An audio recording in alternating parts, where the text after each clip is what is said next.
आज हम सभी श्रवण करेंगे श्रीमद् भागवतम के अंतर्गत स्कंद 6 अध्याय 1 और 58 नंबर 58 नंबर श्लोक से आज हम प्रारंभ करने जा रहे हैं। ओम नमो भगवते वासुदेवाय। ओम नमो भगवते वासुदेवाय। ओम नमो भगवते वासुदेवाय। जो प्रसंग हम श्रवण कर रहे हैं अजामिल का प्रसंग बहुत ही संवेदनशील है और लगभग हर प्रसंग में मैं ऐसा ही कहती हूँ, तो आपको लगता होगा हैबिट हो गई। जो अजामिल का प्रसंग है बहुत ही संवेदनशील है और प्रैक्टिकल है। जो भी हमारे जीवन की प्रैक्टिकल समस्याएं हैं, जो हमारा एक स्वभाव होता है ह्यूमन नेचर, उसके बारे में बहुत ही सुंदर प्रसंग है। हम सभी ध्यान से श्रवण करेंगे। एकदा श्रवणं यातः पितृसन्देशकृद्विजः आदाय तत् आवृत्तः फलपुष्पसमित्कुशान् ददर्श कामिनं कच्चित् शूद्रं सह भुजिष्यया पीत्वा च मधुमैरेयं मदागूर्णितनेत्रया मत्तया विशल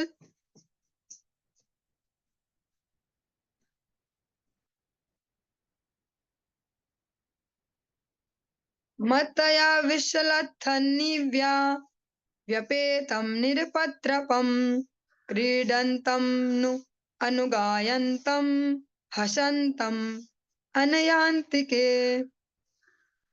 एक बार यह ब्राह्मण अजामिल, इनको जन्म भी एक आचरणशील ब्राह्मण के घर में मिला था। जो ब्राह्मण के लिए जो निर्दिष्ट कर्तव्य है उनका पालन करने वाले ऐसे घर में जन्म मिला।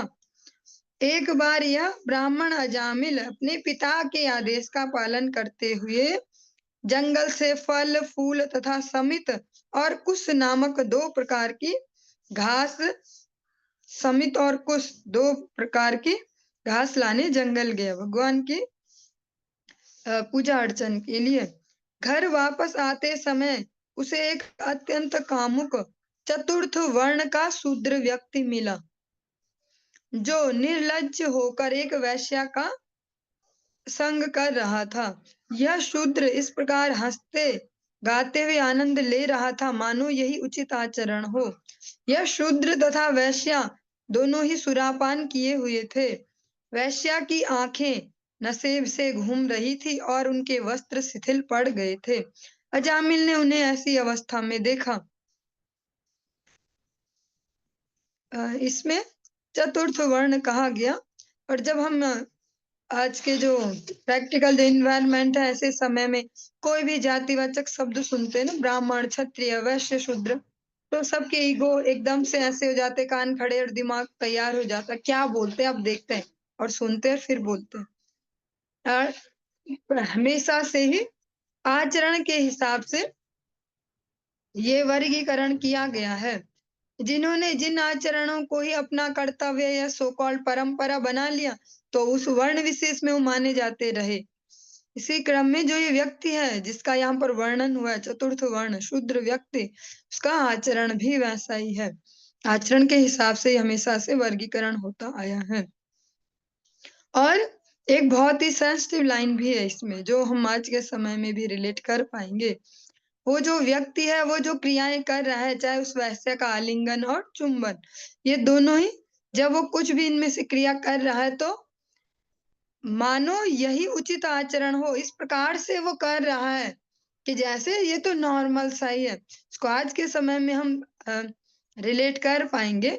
धीरे धीरे धीरे धीरे जैसे समय आगे बढ़ता जा रहा है, समय धीरे धीरे आगे बढ़ रहा है, चीजें तेजी से परिवर्तित हो रही हैं।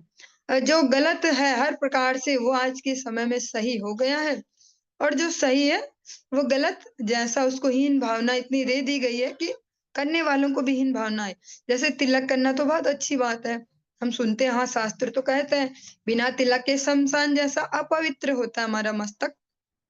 हमारा भी मंगल नहीं ऐसे मस्तक से इधर उधर घूमना, और जो हमें दर्शन करते हैं उनका भी मंगल नहीं। वो अलग है कि आपके अपनी परिस्थिति के हिसाब से आप छोटा तिलक कर लें, ऐसा डॉट कर लें, या जैसे जैसे वो आपकी अपनी स्वतंत्रता और सूझबूझ और जो सहन शक्ति है उसके ऊपर भी है। पर तिलक करना तो बहुत अनिवार्य है, मस्तक तिलक विहीन नहीं होना चाहिए। बात करें श्री चैतन्य महाप्रभु की, जब वे अध्यापन कर रहे थे, तो वे अपने जो भी स्टूडेंट्स आते पढ़ने वाले, अगर कोई बिना तिलक के आया, तो कितना ही दूर उसका घर हो, फिर भी वापस भेजते, तिलक करके आओ तभी बैठोगे मेरी क्लास में। लेकिन ये इतना अच्छा उत्तम आचरण है। लेकिन आज के समय में प्रैक्टिकली अगर कोई जॉब कर रहा है या कुछ भी कैसे भी, ऐसे भी घर पे भी है और कहीं जाना हो या शादी हो या कुछ भी बाजार जाएँ, कहीं भी आस-पड़ोस, तो तिलक लगा के सब लोग भी ऐसे नोटिस करेंगे जैसे कोई महापाप हो गया। अब धीरे-धीरे समय बदल रहा है, एप्रिशिएट कर रहे हैं लोग, पर फिर भी या लगाने वाला भी कहीं न कहीं हीन भावना से पता नहीं कुछ बोल ना दे, कुछ बोले नहीं ऐसा-ऐसा। क्योंकि उस फ़ेज़ को मैं खुद भी एक्सपीरियंस कर चुकी हूँ। ऐसा तो नहीं कह सकती मैं कि मैं पहले दिन से ही बहुत महान हूँ और अभी भी नहीं हुई। अब पर धीरे-धीरे, धीरे-धीरे ईज़ी हो पा रहे इन सब के साथ। लगता था कि अगर ज़्यादा डार्क रहेगा तिलक, तो सब क्या बोलेंगे? ऐसे जब जॉब पे भी जाना था कुछ भी या जब कॉलेज भी कर रही थी तब तो लगाती थी, पर ज़्यादा डार्क नहीं, पर दिखता तो था ही। पर उससे खुद भी गुज़र चुकी इसलिए बोल पा रही हूँ। तो हमारे अंदर भी होती इन्फीरियर फीलिंग, कोई कुछ बोल देगा, ऐसे-ऐसे कुछ टोकेंगे ऐसा। तो जो उचित है या शालीनता के वस्त्र पहनना, जो उचित है कि पूरा शरीर अच्छे से ढका है, हमने ठीक से कपड़े पहने हैं, जैसा हमारी संस्कृति में है, तो उसमें इन्फीरियर फीलिंग आ रही है, सब तो देखो मॉडर्न है, इन्होंने तो ऐसे ड्रेस अप कर रखा है, ये वो। आज के समय में प्रैक्टिकली जो गलत है उसको इस तरीके से किया जा रहा है, जैसा अजामिल के प्रसंग में कहते हैं, मानो वह उचित आचरण हो। जैसे हम देख रहे हैं, चाहे कोई सोशल मीडिया पे एड्स देख लें, मूवीज़ देख लें, समाज में किसी फंक्शन में आप जाएँ, वहाँ देखिए अधिकतर जो ड्रेसिंग सेंस है या जो भी, उसे देख-देख के वो इस तरीके से किया जा रहा है कि मानो वो उचित आचरण हो। तो फिर वो सबके लिए नॉर्मल हो गया है। जो नई-नई जनरेशन्स आ रही हैं, उनके लिए वो नॉर्मल है वो। उनको अगर बोलेंगे कि ऐसे तो बोलेंगे, "अरे! इनका दिमाग खराब है।" और वो सच में ईमानदारी से बोल रहे हैं वो बच्चे, उनकी गलती नहीं है। उन्होंने तो ऐसा ही देखा, उन्हें पता है ऐसे नॉर्मल ही तो है ये, अगर ऐसा पहनते हैं। अभी मैं पार्टिकुलरली किसी वेश पे तो कमेंट नहीं करूँगी, आप सभी खुद भी समझदार हैं। पर आज के समय में फिर वैसे ही जनरेशन्स पैदा हो रही हैं, वो जैसा देख रहे हैं, लगता है तो नॉर्मल है। शायद हमारे पेरेंट्स ये जो थोड़े बड़ी एज के लोग हैं ना, ये ज़रा एक्स्ट्रा ही बोलते हैं, इसमें क्या गड़बड़ है? तो सभी तो पहनते हैं ऐसे। तो वो जो व्यक्ति है, वो व्यक्ति भी इसी प्रकार से आचरण कर रहा था, जैसे नॉर्मल है ये। जैसे आजकल मूवियों में देखेंगे या कहीं भी कि हाँ, वह जो चाहे वो सिगरेट के धुआँ उड़ाना हो, चाहे शराब पीना हो, तो नॉर्मल ही है। और हम सबको रोडों किनारे ऐसे नए-नए बच्चे भी दिख सकते हैं, बड़ी एज के भी, जो इसको ऐसे कर रहे हैं, उन्हें कुछ नहीं लग रहा। कुछ टाइम पहले तक ये थोड़ा छुप के काम होते थे। थोड़ी-सी वो फीलिंग थी कि कुछ गड़बड़ है, सबके सामने नहीं। अब तो ओपनली ऐसे और सभ्यता के विकास के नाम पे अब धीरे-धीरे, धीरे-धीरे पर्सनल कुछ भी नहीं है लाइफ में। सब कुछ ओपन है, चाहे वो आपसी संबंध है, कुछ भी है। जैसे जानवरों के लिए कोई रोक-टोक नहीं है। आपको कोई भी कुत्ता या कोई ऐसे जानवर, अधिकतर कुत्ते ही ऐसे दिखते हैं। रोडों पर भी आपसी संबंध स्थापित करके ऐसे सब दिख सकते हैं। तो ऐसा ही पहले पाश्चात्य जगत में कहा जाता था, फिर भारत में भी कुछ स्थान विशेषों पर जैसे गोवा या ऐसी जगह पे कैसे रह सकते तो कॉमन सी बात है, नॉर्मल है। ऐसे आज हर जगह दिखाई दे रहा है। तो ये जो व्यक्ति है वो इस तरीके से अपने क्रियाओं को कर रहा है जैसे ये नॉर्मल ही है। और जो वो वेश्या है, उन दोनों ने ही सुरापान किया हुआ है, वो मदिरा पान किए हुए हैं। अजामिल ने उन्हें ऐसी अवस्था में देख लिया और एज ग्रुप जितना भी रहा होगा, भगवान की दया से सेंसिटिव वाला एज ग्रुप रहा होगा जिसमें हार्मोनल चेंजेस वगैरह होते हैं। तो वो आज से पहले कभी ऐसा कुछ दृश्य देखा नहीं था और उनके जो वो ईज़ीनेस है उसको देख के वो अट्रैक्ट हो गए। दृष्ट्वा तां कामलिप्तेन बाहुना परिरम्भितां जगाम हृदयक्षयवशम् सहसैव विमोहितः। या शूद्र हल्दी के चूर्ण से अपनी बाहें चमकाए हुए था और उस वैश्या का आलिंगन कर रहा था। जब अजामिल ने उस वैश्या को देखा तो उसके हृदय में सुप्त कामेच्छाएं जागृत हो उठी और वह सम्मोहित होकर उसके बस में हो गया।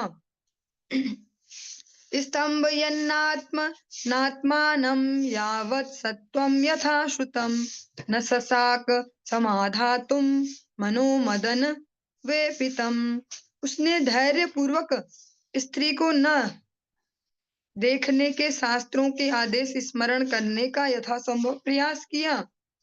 इस ज्ञान तथा अपनी बुद्धि के बल पर उसने अपनी कामेच्छाओं को वश में करने का प्रयास किया, किंतु अपने अंदर कामदेव का आवेग होने के कारण वह अपने मन को नियंत्रित न कर सका।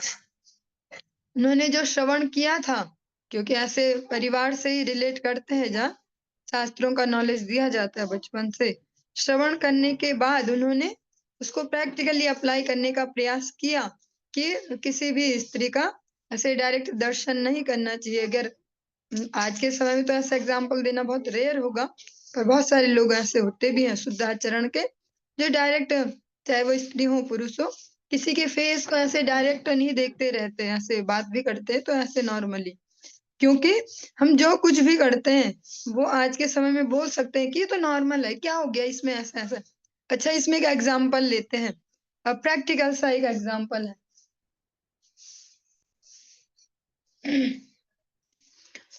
कुछ समय पहले कोई एक यूट्यूब पे ही मैंने वो वीडियो देखा था।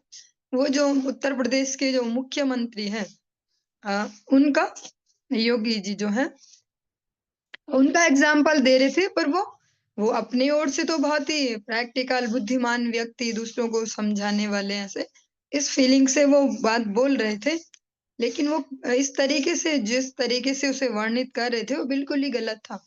वो कहते हैं कि देखो, भारत देश में ना ये कॉमन सी वो हो जाती है कि महिलाओं से ऐसे नॉर्मल नहीं हो पाते, नजर मिला के बात नहीं करते ऐसे, कि देखो जरा एक एग्जाम्पल लेते हैं योगी जी का, इतने बड़ी पोस्ट पे हैं, मुख्यमंत्री, उन्हें सबसे मिलना जुलना होता है, सिक्योरिटी में भी महिलाएं भी होती हैं, और अलग अलग जगह किसी ऑफिसर से मिलना, वो महिला हो या ऐसे ऐसा, तो कभी देखेंगे ना उन्हें, तो वो नजर मिला के बात नहीं करते, ऐसे डाउन करके बात करते हैं।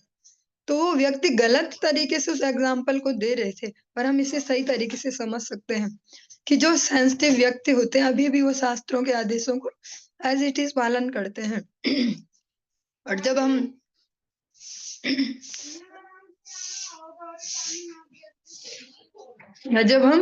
यहाँ भक्ति राज्य में साधन भक्ति में भी आते हैं, तो एक बहुत सुंदर सा श्लोक है, हमें वो श्रवण भी कराया जाता है और प्रैक्टिकली भी बताया जाता है, जैसे मातृवत पर दारेसु पर द्रव्येशु लोष्टवत।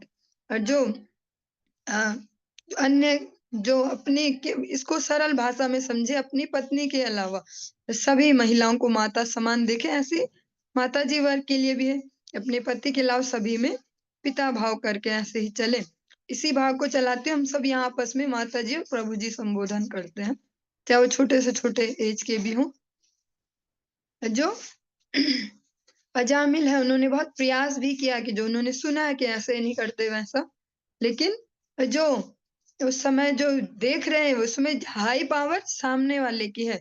जैसे हम कहते हैं ना, सतोगुण रजोगुण तमोगुण, इनका हमेशा संघर्ष चलते रहता है एक व्यक्ति के जीवन में। तो इस समय जो सामने वाले उनके हायर जो इन्फ्लुएंस है या वाइब्रेशन है, उसके चलते वो अपने चित्त में जो काम इच्छा का जो वेग उत्पन्न हुआ उसको नियंत्रित करने में असमर्थ हो गए। तन्निमित्त स्मर व्याज ग्रहग्रस्तो विचेतनः तामेव मनसा ध्यायन् स्वधर्माद्विरामः। जिस प्रकार सूर्य तथा चंद्रमा एक क्षुद्र ग्रह द्वारा ग्रसित हो जाते हैं, उसी प्रकार उस ब्राह्मण ने अपना समस्त उत्तम ज्ञान खो दिया। इस स्थिति का लाभ उठाकर वह सदैव उस वेश्या के विषय में सोचता रहता और थोड़े समय बाद ही उसने उससे अपने घर में नौकरानी के रूप में रख लिया तथा ब्राह्मण के समस्त अनुष्ठानों का परित्याग कर दिया। जिस प्रकार से सूर्य और चंद्रमा राहु जैसे शूद्र से ग्रह से ग्रसित हो जाते हैं, कितना ही प्रयास करें फिर भी वर्ष में कुछ समय ऐसा आता है जिससे वो ग्रसित हो जाते हैं। उसी प्रकार जो आचरणशील ब्राह्मण है अजामिल, उन्होंने भी अपने जो उत्तम नॉलेज है वो खो दी और वो हमेशा फिर अपनी जो चिंतन है उस वैश्य के विषय में ही सोचते, उसके बारे में ही चिंतन करते और कुछ समय बाद फिर जिधर हमारा मन जाएगा, बुद्धि जाने लगेगी, चिंतन जाएगा, फिर सारी इंद्रियाँ प्रैक्टिकली उसके लिए कार्य करना शुरू कर देती हैं। तो फिर आइडिया भी आ गया, ऐज़ इसको घर में मेड के रूप में, एक नौकरानी, एक सेविका के रूप में इसको घर पे भी रख लिया। फिर और धीरे-धीरे फिर गलत संगति से ब्राह्मण के समस्त अनुष्ठानों का परित्याग कर दिया और इससे हम ये बहुत अनेक प्रकार की शिक्षाएँ ले पाएँगे कि ऐसा कभी नहीं होता हमें लगे कि हम गलत कार्य भी थोड़ा-थोड़ा चलता रहे और सही भी चलता रहेगा, ऐसा नहीं हो पाता। साथ ही साथ उनकी जो भी क्रियाएँ थी वो सब छूट गई। जो भी वो ब्राह्मणों के लिए शास्त्र जो भी कहते हैं, यज्ञ करना, यज्ञ करवाना, अध्ययन करना, अध्यापन करना और दान देना, लेना और अनेक-अनेक जो ब्राह्मणों के लिए जो कर्तव्य हैं उन्होंने वो सारे के सारे छोड़ दिए। इसमें हम एक और मैसेज भी ले पाएँगे कि जो हम सुन रहे हैं ना, सुनने में तो ऐसा लग रहा कि अजामिल जैसा बहुत ही बेकार आदमी था। लेकिन उन्होंने उस समय में केवल थोड़ी देर का ही ये संग किया था, थोड़ी देर ही ऐसा दृश्य देखा था।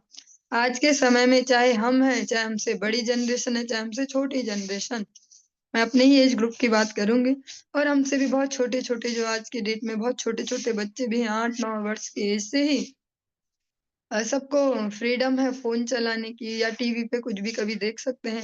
जहाँ पर पेरेंट्स उन्हें टाइम नहीं दे पाते, तो वहाँ फिर फ़ोन ही देना होता है। तो अ, भले ही वो कॉन्शियसली कुछ ना देखें, फिर भी जो सोशल मीडिया है वो कलयुग का है तो बहुत बड़ा रूप और फिर उसमें बीच-बीच में बिना इच्छा के भी बहुत सारे एड्स और ये सब चलते ही हैं और कुछ नेसेसरी भी होते हैं जिनको स्किप भी नहीं कर सकते। तो इस प्रकार से न जाने कितनी बार कितने ही लोग कैसा-कैसा संग भी कर लेते हैं।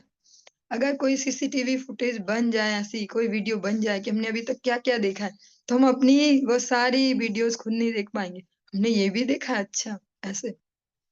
तो आज के समय में बहुत ही सेंसिटिव है कलयुग के कारण जो गलत चीज़ें उनको ज़्यादा सपोर्ट मिलेगा और कलयुग में एकमात्र साधन भगवान नाम ही है।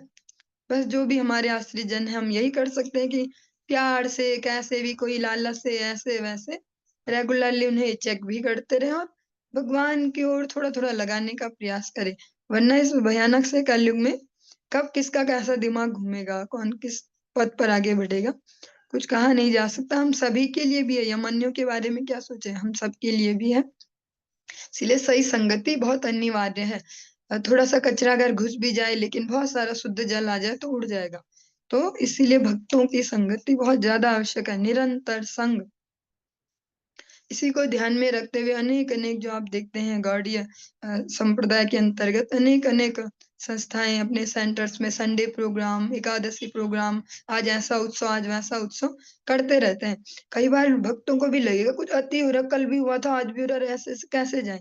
पर उस सब की व्यवस्था इसीलिए बनाई गई है प्रैक्टिकली क्योंकि इस कलयुग में अगर हमें लग रहा है सब सेट ही चल रहा है, अब कुछ नहीं है ऐसा-ऐसा, तो मतलब कुछ न कुछ गड़बड़ चल रही है। बीच-बीच में इसीलिए भक्तों की संगति और ये सब अनिवार्य होता है। जो भी वायरस घुस जाए, उसकी सफाई करवाना। जैसे कंप्यूटर में कोई वायरस चला जाए तो उसकी सफाई करवाई जाती है, एंटीवायरस डाला जाता है। ऐसे बीच-बीच में भक्तों का संग अति अनिवार्य है। वरना कब कौन किस बहाने किधर चला जाए किसी को पता नहीं है। तामेव तोषयामाश पित्रयेणार्थेन यावता ग्राम्यैर्मनोरमैः कामः प्रसीदेत यथा तथा। इस प्रकार अजामिल अपने पिता से उत्तराधिकार में प्राप्त जो भी धन था, उसे अपने विविध उपहारों द्वारा उस वेश्या को तुष्ट करने में खर्च करने लगा, जिससे वह उससे प्रसन्न बनी रहे और उसने उस वेश्या को तुष्ट करने के लिए अपने समस्त ब्राह्मणोचित कर्म भी छोड़ दिए। जब हम गलत जगह से सुख लेने का सोचेंगे, तो सीधे ही हम नीचे की ओर ही निम्न पथ की ओर ही गमन करेंगे और इससे ये भी समझ पाएँगे कि जो भी रिलेशंस जो भी हमारे जीवन में कोई सा भी रिलेशन है, जब वो भगवान को सेंटर में रख के है, शास्त्रों के अनुशासन के अंतर्गत है, तभी वह नॉर्मली चल पाएगा। वरना इस जगत में जो भी हम केवल अपने इंद्रिय तर्पण के लिए जो भी रिलेशंस है, इसमें स्त्री पुरुष एक ही रिलेशन नहीं लेंगे। कोई सा भी रिलेशन, चाहे दोस्ती का है, माता पिता है, भाई बहन है, कोई भी है। इंद्रिय तर्पण मीन्स हमेशा स्त्री पुरुष संग से ही मतलब नहीं है इस शब्द का। मतलब कैसे भी केवल अपने मजे के लिए। हमें देखना बहुत पसंद है तो हम ये वाले पिक्चर देखें, हम वो देखें, उसको देखें, वो बहुत सुंदर सजा धजा ऐसा, ये भी इंद्रिय तर्पण है। कानों से बहुत बढ़िया सुने जिसमें हमें मजा आता हो। हमें तो गानों में ही मजा आता है तो करना ही चाहिए। ऐसे-ऐसे ये सब इंद्रिय तर्पण के अंतर्गत ही आता है। जो भी क्रियाएँ हम केवल अपने इंद्रिय तर्पण के लिए करते हैं, स्वच्छंदता से ऐसे सोच के, वो हमें नीचे की ओर ही ले जाता है। और वो रिलेशन भी जो केवल अपने इंद्रिय तर्पण के बेस पे बना है, वो भी लॉन्ग टर्म नहीं चलेगा, लंबे समय तक नहीं चलता। इसका ऐसे एग्ज़ाम्पल लेंगे पुराने समय से भी और अभी भी। जो भी सही संस्कारों से युक्त हैं, जो शास्त्रों के दिशा निर्देश में चल रहे हैं। गृहस्थ आश्रम एक बहुत बड़ा आश्रम है। लंबे समय तक वही इस पे टिक पा रहे हैं जिन्होंने कहीं न कहीं कुछ न कुछ संस्कारों के नाम पे लिया है। इसीलिए वो सहन शक्ति भी दिखा पाते हैं, धैर्य रख पाते हैं, संबंधों की मधुरता भी रख पाते हैं। वरना जो केवल अपने अपने निजी सुख के लिए जो संबंध बनाए जाते हैं इस जगत में, कोई से भी हों, वो फिर उनमें एक्स्ट्रा जान लगानी पड़ती है। जैसे ये वैश्य हैं, तो ये कैसे टिकी रहेंगी उस घर में, क्योंकि उनका तो कोई ऐसे शास्त्रानुकूल कोई संबंध है नहीं कि अग्नि को साक्षी मान के और इस दिव्य भाव से एक-दूसरे के साथ हैं कि हाँ भई, एक दिन के लिए हमें भी नारायण और लक्ष्मी कहा गया था कि वर और वधू लक्ष्मी नारायण ऐसे। और पवित्र अग्नि के हमने फेरे लिए, इस प्रकार से सुने कि इस प्रकार से हम चलेंगे, तभी सारी कंडीशंस वहाँ पे बोली जाती है, ऐसा करेंगे, ऐसा करेंगे। धीरे-धीरे तो पता नहीं क्या पैटर्न चल रहा होगा, पर यही पैटर्न पहले चलता था कि जो भी फेरे होंगे, तो जब अग्नि को साक्षी मानेंगे तो सुनाए भी जाते हैं कि वचन ऐसे-ऐसे तुमने जीवन जीना है। तो जो उनको थोड़ा बहुत भी याद रख पाए, उसकी तो ठीक से चल पड़ेगी। वरना जो केवल इसलिए इस आश्रम में भी प्रवेश करेगा कि इसके बाद लाइफ सेट होने वाली है, जो दूसरा आएगा वो मेरी लाइफ सेट कर देगा। तो ऐसे लोग हमेशा दुखी रहेंगे। जो इस भावना से चले कि हमें मिल-जुल के इसको धैर्य से जीना है जीवन, तो सही चलेगी। तो जो वैश्य है ऐसा कोई संबंध है नहीं उनका धर्म के बेस पे, अधर्म के बेस पे ही संबंध है। तो वो उसको घर पे टिकाने के लिए निरंतर अजामिल को अनेक-अनेक उपहार देने पड़ते। आज तो मैं ये लाया, आज मैं वो लाया, ऐसा-ऐसा। एक थोड़ा-सा सेंसिटिव मैटर है। आज के समय में भी संबंध उपहारों के ही बेस पे चल रहे हैं। या ऐसे कि अच्छा वहाँ घुमाने ले जाते हैं, फिर ऐसा खिलाते हैं, वहाँ ऐसा होता है, ऐसे-ऐसे, तो ठीक चल रही। और जो ऐसा नहीं कर रहे हैं, तो मतलब कुछ गड़बड़ है।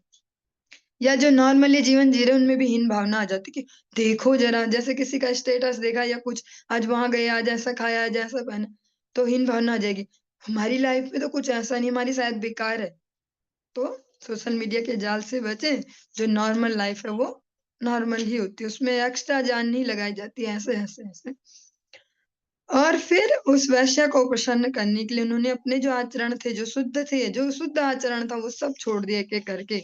क्योंकि जो-जो भी उन्हें सिखाया गया होगा वो तो उसके सिखाए गए से सब कुछ बिल्कुल ही उल्टा है। एक स्वर्ग वाला, एक नर्क वाला।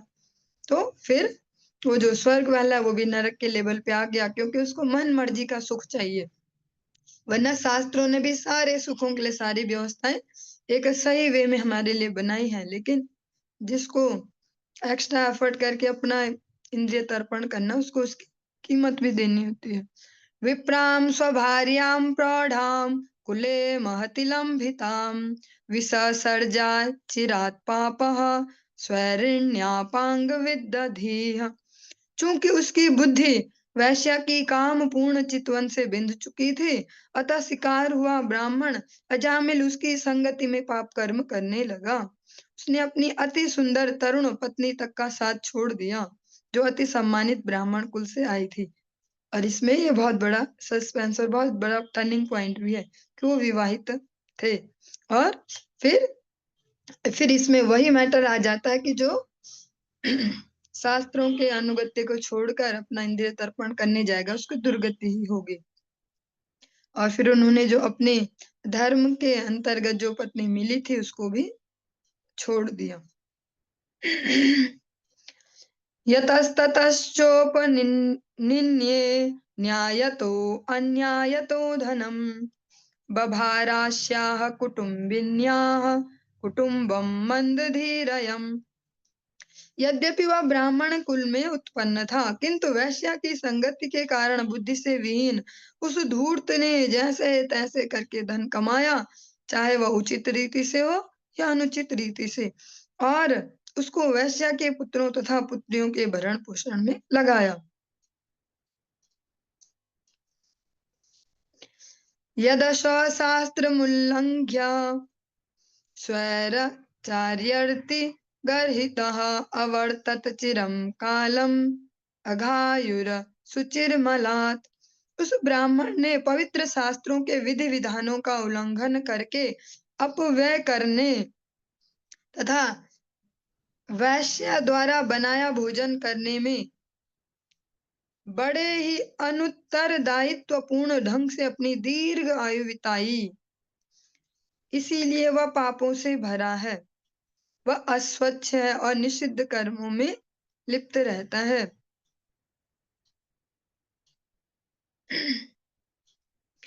एक तो धन का गलत यूज किया, इसीलिए बार बार आप लोग सुनते होंगे ना, बार बार कक्षा में आपको ये बताया जाता है। आपको क्या, वो मेरे लिए भी, हम सभी के लिए है कि अपने टाइम को और अपने मनी को गलत जगह इन्वेस्ट न करें। उसने अपने धन का भी गलत दुरुपयोग किया। और बहुत जो सेंसिटिव सी बात है कि भोजन कौन सा करना चाहिए और कौन सा नहीं करना चाहिए। कई बार क्वेश्चनिंग होती है ना, अच्छा ठाकुर जी तो नहीं खाते लहसुन प्याज, चलो हमने भी छोड़ दिया, पर शादियों में जाएंगे फिर, अच्छा कहीं बिना लहसुन प्याज के मिल जाए तो, अगर ऐसा ऐसा जो जो भी ये सारे क्वेश्चन हैं, वो उनके आंसर हम इस श्लोक में समझ पाएंगे। ये मेरे कोई निजी विचार नहीं है, हम यहीं से ही समझ रहे हैं। जो संग दोष है और जो चेतना का दूषण है, भोजन से बहुत स्पीड से होता है। हम ये मैटर नहीं करता उसमें क्या डला क्या नहीं डला ऐसा। और इस शब्द को जो मैंने अभी लाइन बोली गलत जगह यूज ना करें, ये भी सावधानी रखें। हम किस व्यक्ति का बनाया भोजन कर रहे हैं, ये बहुत बड़ा इसमें रोल है। वो किस चेतना के स्तर पर है, क्योंकि जो अन्न जो वो पका रहा है ना, उसके उसमें बहुत बड़ा चेतना का बहुत बड़ा हिस्सा जाता है। किसी व्यक्ति को बहुत ज्यादा क्रोध आता है, जिसको ना, जो हमेशा बस बिना बात के बस हमेशा गर्म ही रहता है, ऐसे व्यक्ति का बनाया भोजन जो करते हैं, वो भी बिना बात के गर्म होने लग जाते हैं। यही पता नहीं चलेगा गुस्सा आ क्यों रहा, बस आ रहा है, क्योंकि उसमें वो फीलिंग इंजेक्ट होती है, वो जाता है, संदूषण होता है। अजामिल निरंतर भोजन भी ऐसा ही कर रहा था, संग भी ऐसा ही कर रहा था। और एक लंबी सी आयु, जिसके लिए हम सभी सोचते थोड़ा टाइम होता है ऐसा कर पाए थोड़ा टाइम, लेकिन बिना कोई उत्तरदायित्व के ऐसे बस ऐसे जानवरों जैसे जैसे कट कट रही है, बस ऐसे ही बहुत लंबी आयु बिताई, पापों से भरा जीवन रहा, और स्वच्छता भी चली गई। जो सबसे पहले बोलते हैं कि तन की स्वच्छता, चलो मन तो बाद में देखते हैं, पहले तन तो करें। जैसे कहते हैं ना, मन चंगा तो कटौती में गंगा। क्या है, रोज रोज नहाने की क्या जरूरत है, मन चंगा तो कटौती में गंगा। लेकिन है रोज रोज नहाने की जरूरत, क्योंकि तन को चंगा करना हमारे हाथ में। अगर हम उसको ही नहीं कर रहे तो हमें इतना पावर कहाँ से आएगा, मन को चंगा कर लेंगे हम।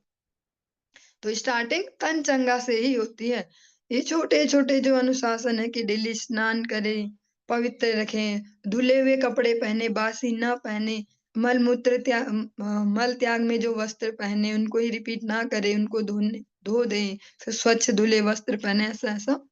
और अगर लघु शंका जाए तो फिर भी शौच करें, जल हाथ पैर धोएं, कुल्ला करें, ऐसे। और ये छोटे-छोटे जो स्वच्छता के अनुशासन है बहुत ज़रूरी हैं। ये ज़रूरी इसलिए है, जैसे जो बात करते हैं मन चंगा वाली, मन बढ़िया होना चाहिए, मन बढ़िया। मन तो हमें दिखाई भी नहीं दे रहा, उसको बढ़िया कैसे कर पाएँगे हम? तन तो दिख भी रहा है, पानी भी है बाथरूम में, गीज़र भी लगा है, सब व्यवस्थाएँ भी हैं, कलयुग की कृपा से। घर में अंदर ही अंदर सब कुछ है, बाहर भी नहीं जाना कई ठंड में, ऐसे भी जैसे पहले समय में था। और तब भी जो नहा नहीं पा रहा डेली, तो मन को कैसे जोर लगा पाएगा? ये तो खुद में ही एक हास्यास्पद बात है कि ऐसा कैसे कर लेगा वो, जो तन को ही नहीं धो पा रहा रोज-रोज। तो वो अस्वच्छ अवस्था में भी रहने लगा, और सब कुछ कह सकते हैं दुर्गति ही जीवन की हो गई। जिन-जिन कर्मों के लिए मना किया गया है शास्त्रों में, सब कुछ करने लगा। तत एनं दण्डपाणेः सकाशं कृतकिल्बिषं नश्यामो अकृत निर्वेशम यत्र दंडेन शुध्यति। इस अजामिल ने कोई प्रायश्चित नहीं किया, अतः उसके पापी जीवन के कारण हम इसे दंड देने हेतु यमराज के समक्ष ले जाएंगे। वहां यह अपने पाप कर्मों की मात्रा के अनुसार दंडित होगा और इस प्रकार शुद्ध बनाया जाएगा। जो हम ये सुन रहे थे अजामिल के बारे में, ये वो यमदूत सुना रहे थे विष्णु दूतों को। किसने पता है इसके बारे में कुछ, जिसके लिए आप आ रखे हो? ये तो ऐसा ऐसा ऐसा ऐसा करता था और इसने कभी कोई प्रायश्चित भी नहीं किया। प्रायश्चित तो तभी करेगा ना व्यक्ति जब उसे एहसास होगा कि कुछ गड़बड़ की है। इसलिए अब जो इसका पापमय जीवन है, इसके निर्णय के लिए, इसके क्या कह सकते हैं रिजल्ट के लिए यमराज जी के पास ले जाएंगे। जैसा जैसे इसने कर्म किए उनके हिसाब से इसको दंड दिए जाएंगे, तब ये शुद्ध हो पाएगा। क्योंकि जो भी हम कर्म करते हैं उनके जब फल भोग लेते हैं तो फिर ठीक है, तब फिर उसके बाद के नए कर्म जनरेट करने की हमें स्वतंत्रता है। इसीलिए जैसे हम कभी सोचते हैं ना, या बचपन से भी बच्चों को भी लगता है, हमें तो खुद से ही देख सकते हो अपने जीवन से, जैसे हमें बचपन से या अभी भी ऐसे लगता है कुछ गड़बड़ हो जाए पर पता ना चले किसी को ना, ऐसा ना हो, ऐसे बच जाए, बस बच जाए हम। तो वो बच जाए, वो फिर इंटरेस्ट लगते जाता है उसमें जैसे जैसे हम भक्तिमय प्रैक्टिस में आगे बढ़े, श्रवण करें अपने से महत्वजनों से, गुरुजनों से, तो हम ये समझते कि बचना नहीं है, बचने में ही गड़बड़ है। जो करें उसको यही निपटा ले, यही भुगत दे और तुरंत ही निपटा दे। ये भी ना कि 1 महीने बाद, आज का आज ही निपट जाए तो ठीक है, अकाउंट क्लियर रहेगा। तो धीरे-धीरे फिर ऐसे स्वभाव बनते जाते हैं। इस प्रकार से जो ये प्रथम अध्याय है इस 6वें स्कंद का, ये संपूर्ण हुआ और हम द्वितीय अध्याय में प्रवेश कर रहे हैं। इसमें जो हम श्रवण करेंगे विष्णु दूतों द्वारा जामिल का उद्धार। श्रीवादरायणीरुवाच एवं ते भगवद्दूता यमदूता विभाषितम् उपधार्याथ तान् राजन् प्रत्याहुर्नयकोविदाः। श्रील सुखदेव गोस्वामी ने कहा, हे राजन, भगवान श्री विष्णु के दूत नीति तथा तर्क शास्त्र में अति पटु होते हैं। यमदूतों के कथनों को सुनने के बाद उन्होंने इस प्रकार उत्तर दिया। सुखदेव गोस्वामी जी कहते, जो भगवान विष्णु के दूत है ना, वो ऐसे बहुत चतुर होते हैं, ऐसे हिसाब किताब में, इसमें नीति में और तर्क शास्त्र में। जो श्रीमन चैतन्य महाप्रभु है राधा कृष्ण मिलित तनु, उनकी भी इन दोनों पे बहुत अच्छी पकड़ थी। नीति, न्याय शास्त्र, नीति और तर्क शास्त्र बड़े बड़े विद्वानों को वो ऐसे कुछ मिनटों में ही किनारे, ऐसे ऐसे तर्क लेके आएंगे, ऐसे ऐसे वो सुनाएंगे सबको किनारे। तो जो भगवान विष्णु के दूत होते हैं वो भी इसमें एक्सपर्ट होते हैं। वो गलत उसमें नहीं, कुतर्क में नहीं, किसने ऐसे बोला फिर इसको ऐसे बोलो, ऐसे बोलो, ऐसे बोलते रहो झगड़ा बढ़ा दो, उसमें नहीं। सही वाले, जिनको तर्क कहते हैं, सही प्रकार से जो दिए जाते हैं और सही एग्जाम्पल जिनमें दिए जाते हैं शास्त्रों के, वो। यमदूतों ने जब इस प्रकार से कहा तो विष्णु दूत उन्हें उत्तर क्या देते हैं हम श्रवण करेंगे। श्री विष्णु दूता उचुहु अहो कष्टम धर्म दृशाम धर्मः स्पृशते सभाम यत्रा दण्डयेष्व पापेषु दंडो यैर्ध्रियते वृथा। विष्णु दूतों ने कहा, हाय, यह कितना दुखद है कि ऐसी सभा में जहाँ धर्म का पालन होना चाहिए वहां अधर्म को लाया जा रहा है। निस्संदेह धार्मिक सिद्धांतों का पालन करने के अधिकारी जन एक निष्पाप एवं अदंडनीय व्यक्ति को व्यर्थ ही दंड दे रहे। अब वो ऐसी बात बोल रहे हैं कि अरे, तो कितनी बुरी बात है ऐसे, ये तो बेचारा निष्पाप है ये, और अदंडनीय, दंड देने लायक नहीं, और इसको दंड दे रहे हैं, ये क्या गड़बड़ हो रही है। प्रजानां पितरो ये च शास्तारः साधवः समाः यदि स्यात् तेषु वैषम्यं कं यान्ति शरणं प्रजाः। राजा या सरकारी शासक को इतना सुयोग्य होना चाहिए कि वह स्नेह और प्रेम के साथ नागरिकों के पिता, पालक तथा संरक्षक के रूप में कार्य कर सके। उसे मानक शास्त्रों के अनुसार नागरिकों को अच्छी सलाह और आदेश देने चाहिए और हर एक के प्रति समभाव रखना चाहिए। यमराज ऐसा करते हैं क्योंकि वे न्याय के सर्वोपरि स्वामी हैं और उनके पद चिन्हों पर चलने वाले भी वैसा ही करते हैं। किंतु यदि ऐसे लोग दूषित हो जाएं और निर्दोष तथा अबोध व्यक्ति को दंडित करके पक्षपात प्रदर्शित करें, तो फिर समस्त नागरिक अपने भरण पोषण और सुरक्षा के लिए शरण लेने हेतु कहाँ जाएंगे?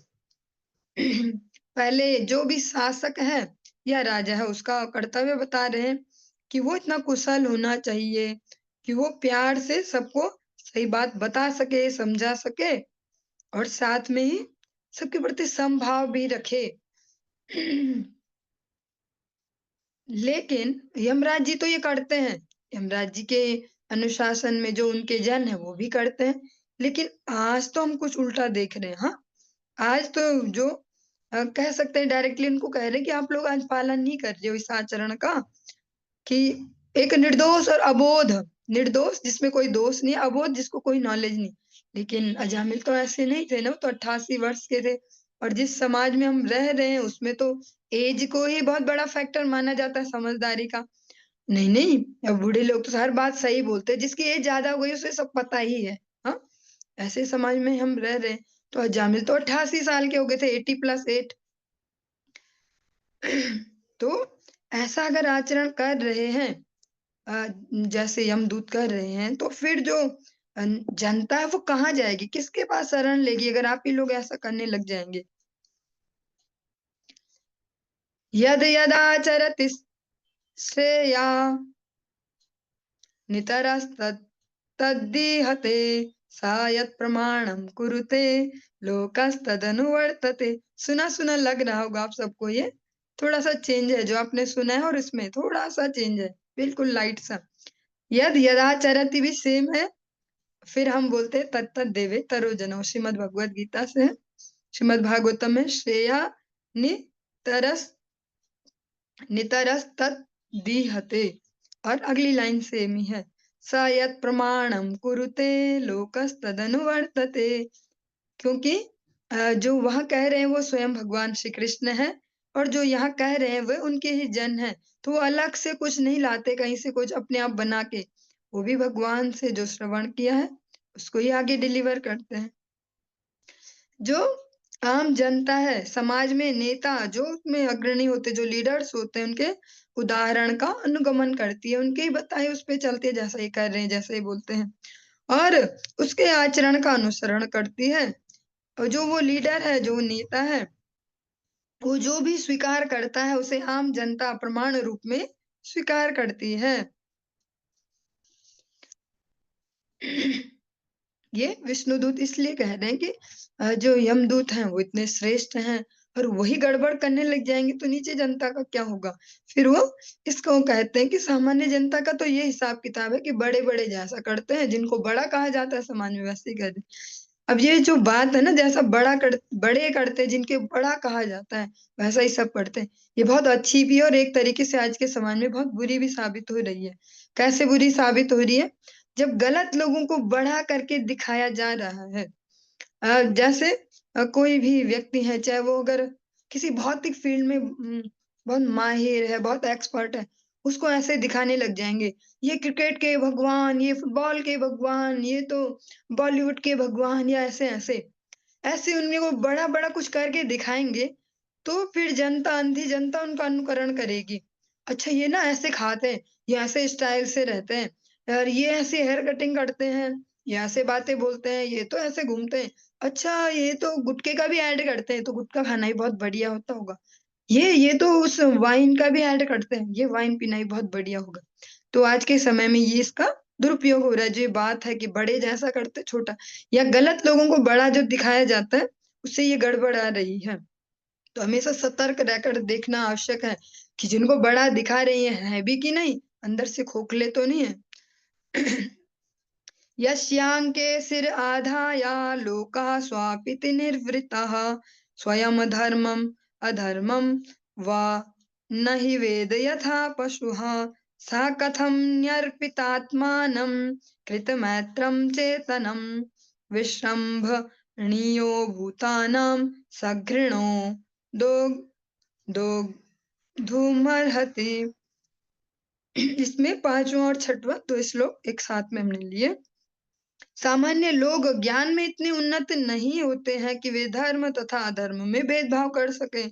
अबोध अप्रबुद्ध नागरिक उस अज्ञानी पशु की तरह है जो अपने स्वामी की गोद में सिर रखकर शांतिपूर्वक सोता रहता है और श्रद्धा पूर्वक अपने स्वामी द्वारा अपने संरक्षण पर विश्वास करता है। यदि नेता वास्तव में दयालु हो या जीव की श्रद्धा का भाजन बनने योग्य हो तो वह किसी मूर्ख व्यक्ति को किस प्रकार दंड दे सकता है या जान से मार सकता है जिसने श्रद्धा और मैत्री में पूर्णतः आत्मसमर्पण कर दिया हो। जो सामान्य सी जनता है वो इसी प्रकार से जीवन जीती है। जैसे सामान्य जनता को लगता है कि जो भी हमारे राष्ट्राध्यक्ष होते हैं वही तो हमारे भाग्य विधाता है। वो जैसी योजनाएं लाते हैं, अच्छा महंगाई बढ़ रही तो मतलब हमारा भी जीवन बेकार हो गया, इन्होंने महंगाई बढ़ा दी। अच्छा इन्होंने इसमें रेट कम कर दिया, हमारा भी जीवन सही हो गया। ये एग्जाम्पल थोड़े अजीब अजीब हो सकते हैं, जिनको सही ना लगे उनको स्किप कर सकते हैं, क्योंकि मेरी भी बुद्धि की एक लिमिटेशन है ना। मैं ये तो नहीं कहूंगी जो मैं एग्जाम्पल देती हूँ सब सही होंगे, आप लोग थोड़ा छांट लिया करो। ऐसा लगे। पर हम अपने अपने जीवन शैली की ओर भी देख सकते हैं कि बाहर तो जो जो भी चल रहा, पर अगर मैं अपनी सूक्ष्म बुद्धि से देखूं तो मैं सही जीवन जी सकता हूँ ऐसे। हाँ, तो ऐसा नहीं कि वो भाग्य बना रहे, पर सामान्य जनता को ऐसा नहीं लगता। अगर किसी चीज में 2 रुपए कम हो जाते और हल्ला हो जाता है ये सस्ती हो गई सस्ती, तो लगता है कि वाह बहुत बढ़िया हो गई ये सस्ती हो गई। अच्छा हल्ला मचाओ कि आजकल फ्रिज बहुत सस्ते हो रहे हैं, फ्रिज बहुत सस्ते हो रहे हैं, इस तरीके से बार बार कोई ऐड बना के दिखाए कोई कंपनी कि देखो 80% डिस्काउंट आ गया ऐसे, तो जिनको नहीं भी चाहिए जिनके पास है भी वो भी लेने दौड़ जाएंगे। सस्ते हो रखे पता है, बहुत सस्ते हो रखे, फिर तो रेट बढ़ जाएंगे। ये 1 ही घंटे के लिए सेल चल रही है अमेज़न पे, खरीद लो जिसको जो भी। अननेसेसरी चीज़ें भी भर दो। तो ऐसे में हम खुद ही कंगाल हो गए कि जो हमें नहीं चाहिए था उस पे भी धन लगा दिया, भले ही वो सस्ता भी था।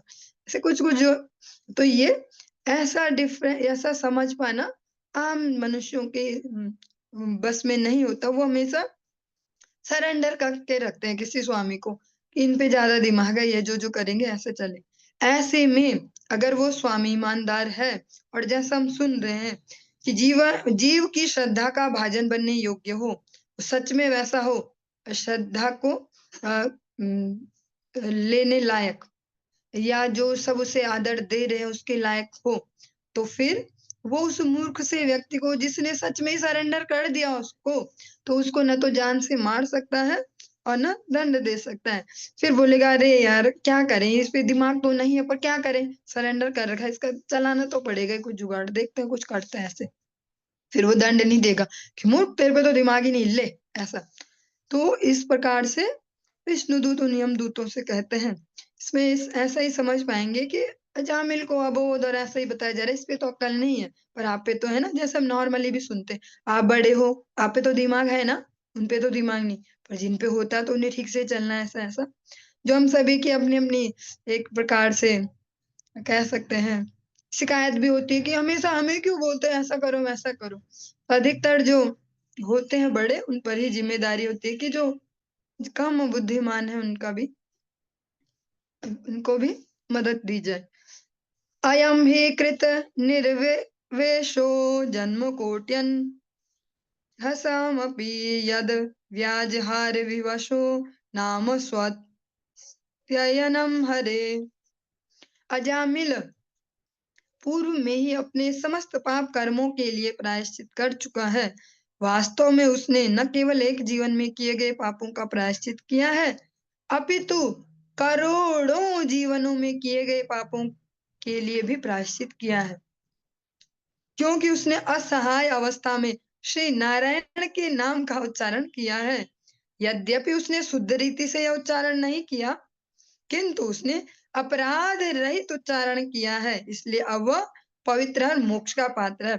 जो विष्णु दूत है इसको भी क्लियर करते हैं कि कैसे इसने किया है। वो कहते हैं इसने इसी जन्म के जैसा यमदूतों ने अभी कहा हमने श्रवण किया कि इसने कोई प्रायश्चित भी नहीं किया। विष्णुदूत कहते हैं इसने इसी जन्म नहीं करोड़ों जन्मों का प्रायश्चित कर लिया है। कैसे कर लिया है? असहाय अवस्था में जब अब कुछ चारा ही नहीं है, कुछ उपाय ही नहीं है, ऐसी अवस्था में भगवान का नाम उच्चारण किया था, नारायण, नारायण बोला था। हाँ, इसने सही प्रोसेस से तो नहीं किया, लेकिन जो क्वालिटी है जिसकी वजह से हम यहाँ पहुँचे इसके लिए, वो ये है निरपराध नाम जप किया। जो हम वो श्रवण करते हैं ना, अपराध शून्य हयाला कृष्ण नाम, उसमें नदिया गोद्रु में आप सबको याद ही है ये कीर्तन। और मैं उम्मीद करती हूँ दिन में 1 बार या 2 दिन में 1 बार तो गुनगुनाते ही होंगे, तभी याद करना सफल हो पाएगा और तभी हम रिलेट कर पाएँगे। जैसे अभी तुरंत से मैंने वो लाइन यहाँ पे बोली, ऐसे ही आप सभी भी जब उसको डेली-डेली बोलते रहेंगे, तो हम रिलेट भी कर पाएँगे। जीवन में बहुत धैर्य आता है इन जो वैष्णव कीर्तन है, जो अनेक-अनेक कह सकते हैं श्लोक हैं भगवद गीता के, रामचरितमानस की चौपाइयाँ। अगर हम डेली लाइफ में इनको गुनगुनाते रहेंगे तो जीवन जीने में आनंद आता है फिर। फिट कर पाएँगे, अपने आप को ही सिखाते रहेंगे। कभी किसी से शिकायत हो तो ये वाला सुना दो खुद को, कहीं ज़्यादा एक्साइटेड हो रहे तो ये वाला सुना दो, ज़्यादा डिप्रेस्ड फ़ील करे तो ये वाला खुद को ही सुना दो। ऐसा करके फिर जीवन थोड़ा सरल हो जाता है। वो कहते हैं इसने अपराध रहित उच्चारण किया है, इसलिए अब वह पवित्र है और मोक्ष का पात्र है, इसलिए वो तुरंत ही पवित्र हो गया। जैसा हम सभी ने स्मरण किया है श्रीमद् भगवद गीता का, क्षिप्रम भवति धर्मात्मा सस्वत् शांतिम निगच्छ। वो तुरंत ही पवित्र हो गया है क्योंकि उसने अपराध रहित नाम जप किया। इसमें हम सभी के लिए बहुत सुंदर मैसेज ये है कि हमें धीरे-धीरे, धीरे-धीरे देखना है कि हम लगातार किसी का चिंतन तो नहीं करते, इससे कुछ दुश्मनी सी हो गई, इसने ऐसा सुना दिया था, ये ना ऐसा करता है, ये बहुत समझता है खुद को या ऐसा-ऐसा। जब ऐसा-ऐसा कुछ चलता रहेगा निरंतर हमारे मन में, तो जो नाम भी करेंगे तो वो नाम नहीं होगा, वो फिर अपराध जैसा ही कुछ होगा। जैसा अभी हमने सुना अपराध रहित उच्चारण किया, फिर ऐसा नहीं हो पाएगा और जितना नाम जप कर रहे हैं उस व्यक्ति का कुछ बुरा होने में ही लगेगा। जिसके लिए हम सोच रहे हैं मन में ऐसा है, वैसा है, वैसा है, फिर जो हम नाम जप करें हमें नहीं मिलेगा रिज़ल्ट, वो फिर उस पे ही जा रहा है। उसका कुछ बुरा होगा, फिर हम और सैटिस्फाइड ठीक हुआ इसके लिए यहाँ सही था ये, फिर और द्वेष बढ़ते जाएगा। ऐसे में धीरे-धीरे हम कहीं और ही निकल जाएँगे भक्ति से।